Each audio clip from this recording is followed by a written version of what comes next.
बिस्मिल्लाहिर्रहमानिर्रहीम। अस्सलाम वालेकुम नाज़रीन, आप यूट्यूब चैनल देख रहे हैं। मैं इमरान खान हूँ।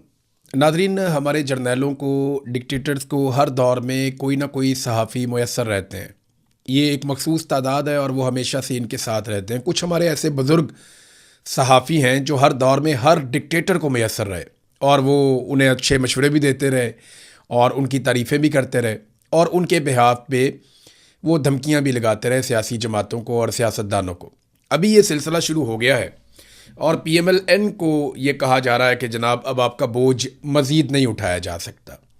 यानी पीएमएलएन को सुहेल वड़ाइच साहब ने भी अब ये कहना शुरू कर दिया, कुछ और लोग हैं उन्होंने भी ये कहना शुरू कर दिया कि मुस्लिम लीग नून का जो बोझ है या जो इनकी नालायकी है वो अब एस्टेब्लिशमेंट मज़ीद नहीं उठा सकती। मेरे ख्याल में ऐसा कुछ नहीं है। ये सिर्फ़ और सिर्फ चक्कर देने की एक कोशिश है, क्योंकि इस वक्त की जो एस्टेब्लिशमेंट है वो वन मैन शो होता है। आसिम मुनीर इज़ एस्टेब्लिशमेंट, कोई और नहीं है। आसिम मुनीर एस्टेब्लिशमेंट है, जबकि उनके मुकाबले में दूसरी तरफ जिन्हें कहा जा रहा है कि इन्हें हटा दिया जाएगा वो पीएमएलएन है।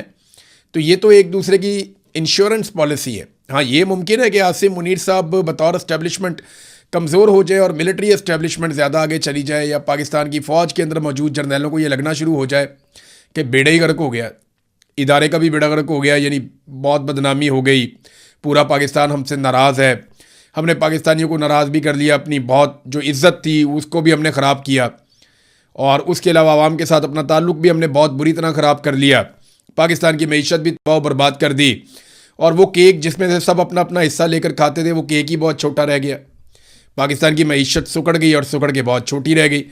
तो उस वक्त ये होता है नॉर्मली। परवेज़ मुशर्रफ को भी शटअप कॉल मिली थी, इससे पहले और जर्नैल हैं उनको भी शटअप कॉल मिलती रही है कि जनाब बस कर दो, अब पूरा इदारा और मुल्क तबाह बर्बाद हो गया, आपके खेल अब हम और बर्दाश्त नहीं कर सकते। वो सिचुएशन अलग होती है। लेकिन अब जो मुख्तलिफ टाउट्स हैं जो मिलिट्री एस्टेब्लिशमेंट के करीब काम करते हैं, हमेशा से उनकी गुड बुक पे रहते हैं, वो अब पीएमएलएन को आंखें दिखाना शुरू हो गए, जनाब आपका बोझ हम नहीं उठा सकते। मेरे ख्याल में बोझ पीएमएलएन का नहीं है, बोझ पीपल्स पार्टी का भी नहीं है, बोझ कभी पाकिस्तान तहरीक इंसाफ भी नहीं थी। इस मुल्क के ऊपर जो असल बोझ है वो पाकिस्तान की मिलिट्री एस्टेब्लिशमेंट और जर्नैलों के गलत फैसले और इक़्तिदार में रहने की जर्नैलों की ख्वाहिश है। ये है इस मुल्क के ऊपर असल बोझ, और कोई बोझ नहीं है। 78 साल से हमने पाकिस्तान की एस्टेब्लिशमेंट का बोझ उठाया हुआ है। ये बोझ पाकिस्तान की कौम के ऊपर से उतर जाए ना तो हमारी कमर सीधी हो जाए और फिर हम बतौर कौम तरक्की की तरफ आगे बढ़ सकते हैं। लेकिन एस्टेब्लिशमेंट ने हमें जकड़ के रखा है। मिसाल के तौर पे ये अमारदी जान साहब ने बड़ा अच्छा डाटा पेश किया और ये बड़ा इंटरेस्टिंग है। यानी माशी तबाही हो गई पाकिस्तान की, आधा पाकिस्तान गुर्बत की लकीर से नीचे चला गया, पाकिस्तान में बेरोज़गारी के सारे रिकॉर्ड टूट गए, पाकिस्तान में कम तरीन सरमायाकारी के सारे रिकॉर्ड टूट गए, पाकिस्तान के अंदर से तमाम मल्टीनेशनल कंपनियां मुल्क को छोड़ कर जा रही हैं, लोग पाकिस्तान से सरमाया निकाल कर भाग रहे हैं, पाकिस्तान में कोई पैसा लाने के लिए तैयार नहीं है। ये सारी चीज़ें जिस वक्त हो रही हैं उस वक्त हमारी मिलिट्री से जुड़े जो कारोबार हैं वो कहाँ जा रहे हैं? सिर्फ वो मुनाफे में जा रहे हैं। पूरा पाकिस्तान खसारे में जा रहा है। अभी रेलवे की रिपोर्ट आई मेरे पास, रेलवे खसारे में जा रहा है। अरबों रुपए का खसारा रेलवे का हो गया इस साल भी, और वो खसारा शो भी किया गया।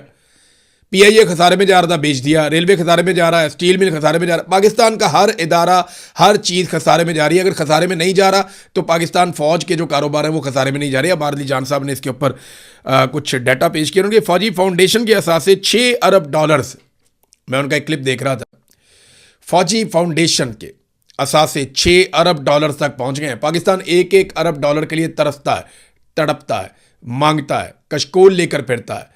और पाकिस्तान के अंदर ही एक इदारा है जो फ़ौज का ज़ैली इदारा है और वो अपने कारोबार में इतना आगे बढ़ गया कि $6 अरब उसके पास अब असासे हैं, इससे ज़्यादा के। जबकि 9 मज़ीद इदारे हैं जो फ़ौज के ज़ेरे निगरानी चलते हैं या फ़ौज के ही कंट्रोल में हैं, उनके असासे $1 अरब से ज़ायद हैं। इनकी भी एवेल्यूएशन हुई है। तो आप यहाँ से अंदाज़ा करें ना कि कितनी तरक्की कर रहे हैं वो तमाम इदारे जो मिलिट्री एस्टेब्लिशमेंट के साथ जुड़े हैं, और ये पैसा कौम को नहीं मिल रहा, इसमें कौम को कोई हिस्सा नहीं मिलता। अच्छा, ये तरक्की कैसे करते हैं ये भी एक अलग मॉडल है। यानी एक आम आदमी एक मिल या एक फैक्ट्री या एक बिज़नेस खड़ा करता है तो उसको ज़मीन की परचेज़ है, बहुत सारे और मसाइल हैं, कानूनी मुँह शगाफियाँ हैं कि इधर जाएगा इस महकमे में, फिर इधर जाएगा, फिर बहुत महंगी कॉस्ट पड़ती है, फिर भारी टैक्सेस पड़ते हैं, फिर उसको इंपोर्ट बिल पड़ता है, बेशुमार चीज़ें करने के बाद वो प्रोडक्शन अपनी मार्केट में लॉन्च करता है। लेकिन अगर मिलिट्री एस्टेब्लिशमेंट ने एक इदारा बनाना है तो ज़मीन उन्हें फौरी तौर पे मिल जाती है, वो एक्वायर कर लेते हैं, उन्हें किसी से पूछने की ज़रूरत ही नहीं है। सिक्योरिटी के उनके मसाइल नहीं है, सारी बंदूकें उनके पास हैं। फिर उनको टैक्स की एक छूट भी मिलती है, जैसे कि अभी पीआईए बेचा तो 15 साल के लिए पीआईए को टैक्स की छूट मिल गई। हालांकि पीआईए के मद्दे मुकाबिल जो बाकी एयरलाइंस हैं पाकिस्तान में उन्हें टैक्स की छूट नहीं मिल रही, तो टैक्स की छूट भी मिल जाती है, सिक्योरिटी का मसला भी हल हो जाता है, इदारे भी तंग नहीं करते, बल्कि जिस फाइल को वो बोलते हैं फाइल लेकर जो अफसरान है वो खुद पहुंच जाते हैं, सर ये हो गया आपका काम। तो फिर कोई मुकाबला कैसे करेगा? इन्हें जो बिल आते हैं बिजली के या गैस के वो भी इनकी मर्जी के मुताबिक आते हैं, टैक्सेस भी नहीं पड़ते, ट्रांसपोर्टेशन का भी मसला नहीं है, कोई रुकावट भी नहीं है रास्ते में। तो शानदार काम जो है वो ऐसे इदारे कर सकते हैं। अब ये सहूलतें बाकी इदारों को नहीं है, तो क्योंकि मिलिट्री एस्टेब्लिशमेंट बहुत ताकतवर है तो उनके जो कारोबारी इदारे हैं वो बहुत तेज़ी से तरक्की करते हैं और बहुत तेज़ी से आगे बढ़ते हैं। आम जो पाकिस्तानी हैं उनके कारोबारी इदारों के रस्तों में रुकावट इतनी ज़्यादा होती है कि वो मुकाबला ही नहीं कर पाते। तो बजाय इसके कि नून लीग को आज बोझ कहा जाए, ये बोझ पाकिस्तान की एस्टेब्लिशमेंट को कहा जाना चाहिए और ये बोझ पाकिस्तान के ऊपर से उतार देना चाहिए, वरना पाकिस्तानियों को एक दिन उतार कर फेंकना पड़ जाएगा। नाज़रीन, बलूचिस्तान में हालात ये हैं कि अब ये एक मरतबा फिर वीडियो आई, मैं देख रहा था, कंटेनर दोबारा चला दिए गए। जो माल लेकर जा रहे होते हैं कंटेनर उन्हें रास्ते में रोकते हैं, शरपसंद उन्हें आग लगा देते हैं। इधर कश्मीर में लोगों को शरपसंद कह रहे हैं जिन्हें भूखा रखा जा रहा है, जिनकी अद्वियात रोक दी गई हैं, जिनका फ्यूल रोक दिया गया, जिनकी खुराक रोक दी गई। अजीब शरपसंद है। और उधर बलूचिस्तान में जो लोग आग लगा के चले जाते हैं उनके खिलाफ कार्रवाई कोई नहीं है। मारंग बलोच को, मासूम को जेल के अंदर बंद किया हुआ है सिर्फ इसलिए कि वो अपने लोगों के लिए हकूक मांग रही है। वो ये कहती है कि अगर किसी मुजरिम को आपने पकड़ा तो आप उसको अदालत में पेश करें, आप मावराए अदालत उसका कत्ल नहीं कर सकते। आपने अगर किसी मुजरिम को पकड़ा आप अदालत के अंदर उसको पेश करें ना, आप उसे गैर कानूनी तौर पे मावराए अदालत कत्ल करके उसकी लाश को बिगाड़ के, मसकशुदा लाश आप कैसे फेंक सकते हैं किसी इलाके में लोगों को खौफजदा करने के लिए? फिर जबरी गुमशुदगी क्या चीज़ होती है? आपने किसी को गिरफ्तार करना है, कानून के मुताबिक गिरफ्तार कीजिए, अदालत में पेश कीजिए, साबित कीजिए, सजा दिलवाइए। लेकिन ये सारे काम नहीं किए जाते। अब वो ये कानून और इंसाफ के लिए खड़ी है, उसको उठा के उम्र कैद की सजा दे दी मारंग बलोच को। पूरा बलूचिस्तान सरापा एहतजाज है। बहरहाल बलूचिस्तान में एक मरतबा फिर कंटेनर चल रहे थे और ये मनाजिर हम देख रहे थे, बहुत ही तकलीफ दे मनाजिर हैं। जो रिलीफ पाकिस्तानियों को मिलना चाहिए वो पाकिस्तानियों को हुकूमत देने के लिए तैयार नहीं है। मैं अभी जाऊँगा ज़रा आज़ाद कश्मीर के मामले पर भी, जो बीबीसी ने उनकी रिपोर्ट की, बीबीसी को जो है वो अब दीवार के साथ लगाया जा रहा है। कोशिश की जा रही है कि बीबीसी ने ये रिपोर्ट क्यों की। देखें, बीबीसी से बहुत सारे इख्तलाफात भी रहे हैं। बहुत सारी रिपोर्टिंग के अंदर हमें बाद औक़ात लगता था कि बीबीसी ये वाली रिपोर्टिंग जो है वो एक एजेंडे के तहत कर रहा है, ऐसा होता भी है। लेकिन यहाँ पे तो सबूत सबके सामने हैं। ये वाली जो कवरेज है इसमें तो सबूत सबके सामने है। और बीबीसी एक ऐसा इदारा नहीं है कि आप उसकी हर चीज़ के ऊपर ही तनकीद करें। बाद औक़ात वो एंगलिंग कर सकते हैं स्टोरी की, यानी ऐसा नहीं है कि सारी स्टोरी झूठी है। जब कभी बीबीसी से इख्तलाफ भी हुआ तो एंगलिंग के ऊपर हो जाता है, स्टोरी झूठी या हकायक गलत, वो ये ऐसा नहीं करते, वरना आप केस करके उनके ऊपर मुकदमा जीत लें। अब बीबीसी से जनाब माफ़ी मंगवाई जाए, मंगवाओ माफ़ी। बल्कि बीबीसी को चाहिए कि वो माफ़ी ना सिर्फ मांगे बल्कि 9 मई की मजम्मत भी करे और साथ में बीबीसी पाकिस्तान हमेशा जिंदाबाद का नारा भी लगाए और पाक फ़ौज के साथ अपनी हमायत की यकीन दहानी भी करवाए, तब बीबीसी का गुनाह माफ़ होगा। पाकिस्तान में तो यही ट्रेंड है। पाकिस्तानियों के साथ तो ये करते हैं। रज़ी ताहिर साहब को पकड़ा हुआ, उन्हें बंद किया हुआ है। पहले 2 दिन का रिमांड दिया गया था, अब दोबारा वो गए अदालत में जाकर, उन्होंने कहा जनाब इनका 3 दिन का और रिमांड दे दें, हमने कुछ और सबूत इकट्ठे करने। और फिर 3 दिन के लिए उनको पकड़ के रिमांड दे दिया जज साहब ने। यानी जर्नलिज्म पाकिस्तान में इतना बड़ा जुर्म बन गया है कि आपने खबर दी, अब वो कहते हैं जी हमने खबर का सोर्स पता करना है कि ये खबर आपने कहाँ से दी। और एक्चुअली जो मुझे अंदाज़ा है, मेरी रज़ी ताहिर साहब से अभी तक बात नहीं हो पाई। बात होती तो शायद मैं आपको और क्लैरिटी के साथ बता देता। ये जो उन्होंने खबर दी थी ना कि इमरान खान से जनरल अशफाक परवेज़ कियानी की मुलाकात, मेरे ख्याल में ये वाली जो एक खबर है ये वजह बनी रज़ी ताहिर साहब के ऊपर ये सारा अटैक होने की। उसके बाद ये मुकदमा तेज़ी से हो रहे थे, उनके बाद गिरफ्तारी के लिए कोशिश की जा रही थी, फिर बिलाखिर रज़ी ताहिर को गिरफ्तार कर दिया गया। मेरे ख्याल में सिस्टम जानना चाहता है जनाब ये खबर बाहर कहाँ से निकली। बहरहाल देखते हैं, खबर तो कहीं ना कहीं से निकल ही आती है। आज आप छुपा लेंगे तो कल निकल आएगी। नाज़रीन, आलमी मंडी में जो पेट्रोलियम मसनूआत की कीमतें हैं, जब जंग शुरू हुई थी जो कीमतें उस वक्त थीं आज उससे भी कम हो गई हैं। यानी आलमी मंडी में जो पेट्रोलियम मसनूआत की कीमतें हैं उनमें रिकॉर्ड कमी हो गई है, लेकिन पाकिस्तान की हुकूमत और पाकिस्तान की एस्टेब्लिशमेंट ये फ़ायदा पाकिस्तानियों को देने के लिए बिल्कुल कतई तौर पे तैयार नहीं है। वो ये सोच रहे हैं कि जितने दिन और गुजर जाएं, जितना पेट्रोल और बिक जाए, फ़ी लीटर पेट्रोल के ऊपर जितना पैसा हम आवाम की जेबों से निचोड़ सकते हैं, हम वो पैसा आवाम की जेबों से निचोड़ दें। देखिए ना, आसान तरीका है। लोगों ने पेट्रोल तो ख़रीदना ही ख़रीदना है, लोगों ने ट्रैवल करना है, किसी ने स्कूल जाना है, किसी ने दफ्तर जाना है, किसी ने कहीं जाना है, किसी ने बैरून शहर ट्रैवल करना है, किसी ने अपने सूबे से बाहर ट्रैवल करना है, तो वो पेट्रोल तो खर्च करना पड़ेगा लोगों को। डीजल और पेट्रोल लगता है। अब इसकी कीमत जितने दिन आप बढ़ा के रखेंगे उतने ज़्यादा पैसे आप आवाम की जेबों से निकाल पाएंगे। तो ये तो एक एक दिन की भी कोशिश करते हैं कि जितना आवाम को निचोड़ सकें ये निचोड़ लें। बहरहाल इस वक्त आलमी मंडी में तेल टके टोकरी हो गया और पाकिस्तान के अंदर ये कीमत कम करने को तैयार नहीं है। पूरी दुनिया के अंदर आवाम को रिलीफ मिल जाता है फौरी तौर पे, लेकिन पाकिस्तान में रिलीफ नहीं मिल रहा। और याद रखिएगा, पाकिस्तान में तेल की कीमतों में इजाफा और कमी ये वो नेचुरल फैक्टर नहीं है कि आलमी मंडी में कीमत बढ़ रही है तो आलमी मंडी में कीमत कम हो रही है। वो नेचुरल फैक्टर नहीं है। ये फैक्टर मैं आपको बताता हूँ, ये लेवीज़ हैं, इजाफी टैक्सेस हैं। ये जो इजाफी लेवी लगाई गई है पाकिस्तान के पेट्रोलियम मसनूआत के ऊपर, ये वो आपकी जेब के ऊपर बोझ आ रहा है। और इसी तरह से जो इजाफी टैक्सेस लगाए गए हैं, बिजली के अंदर मैंने आपको उस दिन पढ़ के सुनाया कि दर्जन के करीब टैक्सेस इन्होंने लगाए हुए हैं। और मैं टैक्सेस पढ़ता जा रहा था और हैरान होता जा रहा था कि किस किस किस्म के टैक्सेस इन्होंने पाकिस्तान में बिजली के ऊपर लगा दिए हैं। गैस के ऊपर उन्होंने कीमत कहाँ से कहाँ पहुँचा दी। पहले तो 1 यूनिट की कीमत 4 गुना कर दी, फिर एक नया उसूल लागू कर दिया कि आप इस्तेमाल करेंगे 1 यूनिट और आप 4 यूनिट के पैसे देंगे। यानी मिसाल के तौर पे पहले 1 रुपये का जो यूनिट था वो अब 4 रुपये का है। 1 रुपये वाला यूनिट 4 रुपये का हो गया। और अगर आप 4 रुपये की बिजली इस्तेमाल करेंगे तो आपको जो बिल देना पड़ेगा वो 16 रुपये है। अंदाज़ा करें आप, 1 रुपये वाली बिजली आज आपको 16 रुपये की मिलती है। ये इन्होंने डबल वारदात आपके साथ की है पाकिस्तानियों के साथ। बहरहाल नाज़रीन, आज़ाद कश्मीर की सूरत हाल जूं की तू है। वहाँ के लोग बार बार कहते हैं जी मुज़ाकरात करें, बातचीत करें, मसले का कोई हल निकालें, लेकिन हल निकालने में कोई संजीदा नहीं है। बल्कि मिलिट्री एस्टेब्लिशमेंट ने अपने टाउट्स के ज़रिए से ये खबर बाकायदा पहुँचा दी है कि कुछ भी हो जाए अब वो पीछे नहीं हटेंगे और वो कुचल देंगे इस तहरीक को मुकम्मल तौर पे। देखें, मुझे अभी भी खदशा है कि मिलिट्री एस्टेब्लिशमेंट की असेसमेंट एक मरतबा फिर गलत है। इमरान खान के बारे में इनकी असेसमेंट गलत थी, बुशरा बीबी के बारे में इनकी असेसमेंट गलत थी, पाकिस्तान तहरीक इंसाफ के बारे में इनकी असेसमेंट बिल्कुल ही गलत थी। इन्हें लगा मारेंगे कुटेंगे लोग अपना रवैया बदल देंगे, मारेंगे कुटेंगे तो लोग अपनी सोच बदल देंगे और हम बड़े आराम से चीज़ों को कंट्रोल कर लेंगे। तो वो तो इनसे हुआ नहीं। इमरान खान के बारे में इनकी असेसमेंट थी 2-4 दिन में टूट जाएगा। इमरान खान 3 साल से जेल में पड़ा है, बदतरीन तशद्दुद करके देख लिया, ज़हनी टॉर्चर करके देख लिया, बहुत बुरे हालात में इमरान खान को रख के देख लिया, टके का फ़ायदा नहीं हुआ। आसिम मुनीर साहब अपनी ताकत के ज़ोर से, अपनी बंदूक के ज़ोर से, पूरी फोर्स को इस्तेमाल करने के बावजूद जो लोग नहीं टूटते थे उनको नहीं तोड़ पाए। ख़ास तौर पे जो ख़वातीन हैं उन्होंने रेजिलियंस की एक मिसाल कायम की है पाकिस्तान में, हमने इससे पहले कभी नहीं देखा। आप यास्मीन राशिद साहिबा को देख लें, आप तैयबा राजा साहिबा को देख लें, आप आलिया हमजा साहिबा को देख लें, इमरान खान की अहलिया बुशरा बीबी, उन्होंने क्या कहा था? इमरान खान की अहलिया बुशरा बीबी ने कहा था कि मैं इमरान खान की कमज़ोरी नहीं बनूंगी, मैं इमरान खान की ताकत बनूंगी। और उन्होंने अपना वादा या अपना दावा सच साबित करके दिखाया। आप सनम जावेद को और फलक जावेद को देख लें, क्या ये ख़वातीन, इनको तोड़ा जा सका? आप वो भुट्टा साहिबा को देख लें, उनको तोड़ा जा सका?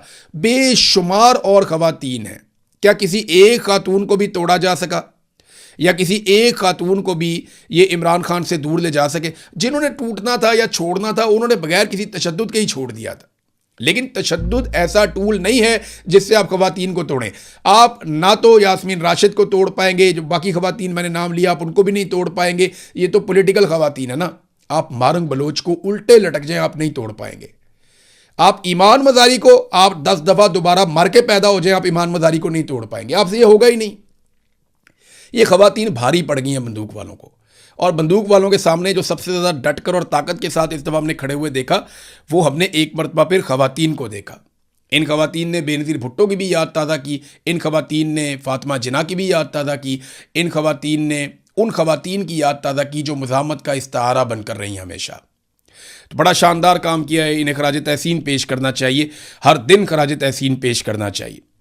अब नाज़रीन, जो आज़ाद कश्मीर के लोग हैं वो कहते हैं जी बातचीत करें, को मसला हल करें। वरना उनको कॉल तो उनकी मौजूद है, वो फिर निकलेंगे मुजफ्फराबाद की तरफ एहतजाज करने के लिए और उसमें लोग शहीद होंगे, दोनों तरफ के लोग शहीद होंगे। ये पहला मौका है कि जो मुजाहिरीन है वो कहते हैं बातचीत करनी है और सिस्टम है वो कहता है जी बातचीत नहीं करनी, हमने तो जनाब इनको कुचलना है बुरी तरह, ये 4 बंदे तो हमने मार ही देने हैं। यही हो रहा था तहरीक लब्बैक के साथ मुरीद के में। मेरे साथ वो लोग राब्ते में थे, मेरे पास उनकी ऑडियोज़ आज भी मौजूद हैं, क्योंकि वहाँ पे फिर सिग्नल बंद कर रहे थे तो वो ऑडियो पे पैगाम भेज रहे थे, थोड़े सिग्नल आते थे वो मेरे पास डिलीवर हो जाता था। वो चिल्ला रहे थे, वो कह रहे थे हम बात करना चाहते हैं, हमारे साथ बात करो, हम वापस जाना चाहते हैं, हमें वापस जाने दो। इन्होंने हमें घेर लिया, ये हमें वापस भी नहीं जाने दे रहे, ये हमें धकेल के यहाँ तक लाए हैं, हम तो बड़ी देर पहले वापस जाना चाह रहे थे। लेकिन फिर वहाँ पे खून की वो होली खेली गई, वो कत्लेआम हुआ जो छुपाया नहीं जा सकेगा। एक वक्त आएगा पूरी दुनिया को पता चलेगा कि तहरीक लब्बैक के कारकुनों के साथ मुरीद के में क्या हुआ था। मैं उनका सख्त मुखालिफ था, मैं उनके जत्थों के हत्थे भी चढ़ा, मेरा उनके साथ पर्सनली झगड़ा हुआ, मेरे लोग ज़ख्मी हुए, मैं उनके साथ ज़ाती तौर पे लड़ा। लेकिन इसके बावजूद मैं आपको ये कहूँगा कि जो जुल्म और ज़्यादती आप लोगों ने उनके साथ की, ये तारीख़ का हिस्सा बनेगी। जो मुरीद के में कत्लेआम किया गया, उसके बाद जो रिजवी बरादरान के साथ आज किया जा रहा है, ये किसी सूरत भी जायज़ नहीं है, कोई कानून इसकी इजाज़त नहीं देता। यानी अमेरिका जो है वो वॉर एंड टेरर के खिलाफ जा रहा था, लेकिन ग्वांतानामो बे जो जेल थी या अबू गरीब जेल है, उसको कभी किसी ने तस्लीम नहीं किया, उन मजालिम को कभी जस्टिफाई कोई कर नहीं पाया। तो आप ये नहीं कर पाएंगे, आप जस्टिफिकेशन नहीं दे पाएंगे। मैं हैरान हो रहा था शहबाज शरीफ का स्टेटमेंट देख के। ये शहबाज शरीफ का आप स्टेटमेंट तो चेक करें। तशद्दुद का निशाना बनने वाले मुतासरीन के साथ मुकम्मल यकजहती का इजहार करते हैं। अक़वाम मुत्तहिदा, आलमी बरादरी और इंसानी हकूक़ की तंजीमें इंसानी हकूक़ की खिलाफ वर्जियों के मुर्तकिब अफराद का एहतसाब यकीनी बनाएं। शहबाज शरीफ का तशद्दुद के शिकार अफराद की हमायत के आलमी दिन पर पैगाम। यार वैसे शर्म भी नहीं आती इनको स्टेटमेंट देते हुए। जितना तशद्दुद शहबाज शरीफ ने करवा दिया, इमरान खान की आंख ज़ाया करवा दी। मैं ज़ाती तौर पर, ये वज़ीर आज़म था शहबाज शरीफ, जब मुझे उठा लिया था आसिम मुनीर रजीम ने, मुझे ISI ने उठा के वो टॉर्चर किया, आप सोच नहीं सकते। रोज़ाना वहाँ पे लोगों पे बदतरीन टॉर्चर किया जाता था, चीखों की आवाज़ें आसमान तक जाती थी। वहाँ पे इतना बदतरीन तशद्दुद होता था ISI के हुकूमत खाने में। ये शहबाज शरीफ को शर्म भी नहीं आती। बदतरीन टॉर्चर हमने देखा यहाँ पे, ख़वातीन के ऊपर टॉर्चर किया गया, मर्दों के ऊपर टॉर्चर किया गया, घरों में घुसकर टॉर्चर किया गया। 4 मरतबा ये कत्लेआम कर चुके हैं पाकिस्तानियों को, और कितने टिले मुँह के साथ ये दुनिया को कह रहे हैं जनाब हम तशद्दुद के खिलाफ हैं। जितना तशद्दुद आपने पाकिस्तानियों पे किया ना, पाकिस्तान की तारीख में नहीं हुआ। इतने आंसू गैस की शेल पाकिस्तान में सालों में नहीं चलते थे जितने आपने एक एक इवेंट पे चला दिए। बदतरीन पुरतशद्दुद हुकूमत है आपकी, और आप टिले मुँह के साथ जो है वो आलमी इदारों को कह रहे हैं जनाब हम साथ खड़े हैं, तशद्दुद के अफराद के साथ यकजहती करेंगे। तो करो यकजहती। मैं तो थाने में FIR देकर आया था, जाकर मैं एप्लीकेशन लेकर गया था, मेरी तो FIR भी दर्ज नहीं हुई। कहाँ पे आप साथ खड़े हैं? ना आपकी अदलिया खड़ी है, ना आप खड़े हैं, ना आपका पार्लिमान खड़ा है, कोई नहीं खड़ा तशद्दुद के खिलाफ। लोगों को तशद्दुद कर करके ज़हनी मरीज़ बना दिया पाकिस्तान के अंदर, और आज तशद्दुद के बारे में ये बात करते हैं। कैसे बात कर सकते हैं? एक नया चूरन भी आया नाज़रीन, मार्केट में आपको मिलेगा ना आने वाले दिनों में। ये शो किया जाएगा कि फील्ड मार्शल आसिम मुनीर की कोई इसराइल के साथ जंग चल रही है, लड़ाई चल रही है। ये एक नूरा कुश्ती आपको दिखाई जाएगी कि इसराइल आसिम मुनीर साहब के बहुत खिलाफ हो गया। हालांकि इसराइल आसिम मुनीर साहब जैसा उनको दोबारा कोई हुक्मरान नहीं मिलना, ना माजी में मिला। मैं कहता हूं ना कि डोनाल्ड ट्रंप से बेहतर आदमी इसराइल को नहीं मिल सकता था, मैं आज भी इस बात पे कायम हूं। और पाकिस्तान में आसिम मुनीर से बेहतर आदमी इसराइल को नहीं मिल सकता था, मैं आज भी इस बात पे कायम हूं। क्योंकि पहली मरतबा ऐसा हुआ कि आपने फ़लस्तीन का झंडा उठाया और आप गिरफ्तार हो गए और आप पे टॉर्चर हो गया, बल्कि कत्ल भी हो गए। पहली मरतबा ऐसे हुआ कि आप इसराइल के खिलाफ एहतजाज करने निकले और लाशें लेके आप घरों को वापस गए। ऐसा पाकिस्तान की तारीख में कभी नहीं हुआ। ये एक ही मरतबा हुआ, और ये आसिम मुनीर साहब के दौर में हुआ। अब चूरन ये है नाजरीन अगला कि ईरान, सऊदी अरब, मिस्र, तुर्की और पाकिस्तान ये मिलकर एक दिफाई इत्तेहाद बनाने वाले हैं। इनके पास बहुत सारे मिसाइल हैं, इनके पास बहुत सारी एयरफोर्स है, इनके पास बहुत सारी फ़ौज है, और एक ये मुस्लिम उम्मा की ताकतवर फ़ौज खड़ी। ऐसा नहीं होना। लास्ट टाइम जुल्फ़िकार अली भुट्टो ने इसकी कोशिश की थी, देखें उन सारों के साथ क्या हुआ। चाहे वो कज़ाफ़ी है, चाहे शाह फैसल है, चाहे जुल्फ़िकार भुट्टो है, क्या हुआ उनके साथ। फिर इमरान खान ने कोशिश की कि चलो मीडिया ही अपना बना लें, प्रोपेगेंडा वॉर की इस जंग के अंदर हम अपना मीडिया बना लें। तो इमरान खान के साथ क्या हुआ? ये कहानियाँ हैं। सिर्फ एक दफ़ा मुसलमान ममालिक को और जहादियों को इकट्ठा किया गया था जब रशिया के खिलाफ अफगानिस्तान में अमेरिका को ज़रूरत थी, उसके अलावा नहीं। आप यहाँ पे एक दिफाई इत्तेहाद बनाएंगे, सारे हथियार इकट्ठे करेंगे और बिल्कुल लड़ेंगे, तो लड़ेंगे किसके साथ? इसराइल के साथ लड़ेंगे। तो अमेरिका आपको कहेगा जनाब आओ लड़ लो, हैप्पी बर्थडे टू यू। ऐसा तो नहीं होता, ऐसा तो नहीं होता, ये तो कहानियाँ हैं। और चाइना कहाँ बेचेगा अपना हथियार? अमेरिका कहाँ बेचेगा अपने हथियार? यूरोप कहाँ बेचेगा अपने हथियार? ये इतने आराम से नहीं होना। हर मुल्क के अपने मफादात होते हैं। ईरान को जब अपने मफादात मिलेंगे तो ईरान अपने मफादात के साथ जाएगा। सऊदी अरब को जब अपने मफादात मिलेंगे तो वो अपने मफादात के साथ जाएगा। पाकिस्तान में आसिम मुनीर साहब को जब अपने मफादात मिलेंगे तो वो पाकिस्तान के नहीं, अपने मफादात के साथ जाएंगे। इसी तरह हर मुल्क अपने अपने मफाद देखता है और पाकिस्तान की एस्टेब्लिशमेंट अपने मुल्क का नहीं, अपना मफाद देखती है। ये भी एक फ़र्क है थोड़ा सा, लेकिन सब अपना अपना मफाद लेंगे। ये उम्मत मुस्लिमा सब इकट्ठे हो जाएं, एक फोर्स बन जाए, एक बहुत बड़ी ताकत बन जाए, ये अब ऐसे नहीं है। ये कुछ अर्सा पहले आसिम मुनीर साहब ने बड़े बड़े दावे किए कि गल्फ़ ममालिक से बहुत बड़ी बड़ी सरमायाकारियाँ आ रही हैं, तो इन्होंने जाके बातचीत की, उन्होंने कहा जी ले आए अपनी टेक्निकल टीम। तो पाकिस्तान से इन्होंने कुछ बंदे भिजवाए टेक्निकल टीम, उन्होंने आगे से जो दुनिया के बेहतरीन दिमाग हैं वो इनके सामने बिठा दिए, पढ़े लिखे लोग हैं, उन्होंने हायर किए हुए थे। उन्होंने कहा लाएं जी कोई प्रपोजल दें, प्रपोजल था ही कोई नहीं। वो कहते हैं जनाब आप हमें ये प्रपोजल दे दें, कोई चीज़ तो बताएं हमें जो हम बनाएं। यहाँ पे पाकिस्तान के अंदर हम सरमायाकारी लेकर आए, हमें प्रपोजल तो दें, आप बताएं, कोई डाटा तो हमारे सामने रखें, क्या चीज़ बनानी है, क्यों बनानी है, उसकी डिमांड कितनी है और उसकी वजह क्या है और आपकी मार्केट क्या कहती। कुछ भी नहीं, टके का काम इन्होंने नहीं किया। काम इन्होंने करना नहीं है, सरमायाकारी इन्होंने पाकिस्तान में लानी है। जो सरमायाकारी लेकर आता है वो ऐसे नहीं आ जाता मुंह उठा के, वो खुद ही आएगा, स्टडी करेगा, खुद ही सारा देखेगा। नहीं, आपने स्टडी की होती है, आपने आलमी इदारों को इन्वॉल्व किया हुआ होता है, आप उनके सामने प्लेट में रखते हैं जनाब ये सरमायाकारी का मौका है, आकर आप कर लें। ऐसे होता है। इधर एक बंदा सऊदी अरब की एक बड़ी कंपनी है, बहुत ताकतवर लोग हैं, उनको लेकर आए, यहाँ ब्यूरोक्रेट और कोई फौजी साथ थे, ये लेकर गए, उन्होंने जाके इस्लामाबाद में एक प्लॉट दिखाया, बहुत बड़ा प्लॉट है, बहुत कीमती जगह पे। उन्होंने कहा जनाब ये प्लॉट है, इसके ऊपर आप ना 7 स्टार होटल बना लें, तो ये प्लॉट हम आपको मुफ्त दे देंगे, आप इसके ऊपर 7 स्टार होटल बना लें। वो सर पकड़ के बैठ गए। उन्होंने कहा यार जितना पैसा हमने लगाना है उसका 10% में हम ये प्लॉट भी खरीद लेंगे, हमें क्या फ़र्क पड़ता है, तुम ज़मीन मुफ्त दे के हमारे पे एहसान ना चढ़ाओ। भाई जितना हमने इसके ऊपर पैसा लगाना है उसके 10% कीमत की भी ये ज़मीन नहीं है। जब हमने इतना पैसा तुम्हारे मुल्क पे लगाना है तो ज़मीन का पैसा भी हम दे देंगे, हमें क्या फ़र्क पड़ता है। हमें ये बताओ कि यहाँ बनाए तो उसकी फिजिबिलिटी क्या है, कोई रिपोर्ट तो दो हमें। इनके पास टके की तैयारी नहीं थी, वो भी वापस चले गए।